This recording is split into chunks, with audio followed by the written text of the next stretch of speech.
बारवर धाड टाकली आहे। या कारवाईमध्ये 5 बारबालांची सुटका केली आहे। याशिवाय बारमध्ये काम करणाऱ्या एकूण 12 बारबालांचीही पोलिसांनी मुक्तता केली आहे। तसंच बार मालक, मॅनेजर, वेटर यांच्यासह 21 जणांवरती गुन्हा दाखल करून त्यांना अटक केली आहे। बार माफियानं पोलिसांच्या नजरेआड करण्यासाठी बारच्या आत 2 गुप्त कॅव्हिटी तयार केल्या होत्या। या कारवाईमुळे संपूर्ण परिसरात खळबळ उडाली असून पोलिसांनी अशा अवैध बार माफियांवर कठोर कारवाईचा इशारा दिलाय। ये खुल गया दरवाजा। अच्छा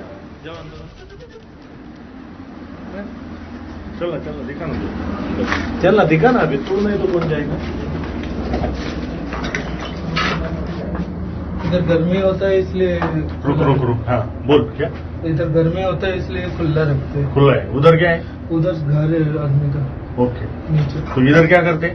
इधर पहले था फिर बंद हो नहीं नहीं, पर इधर किसके लिए बनाया है। वो लड़की रखते थे, 2 लड़की रखती।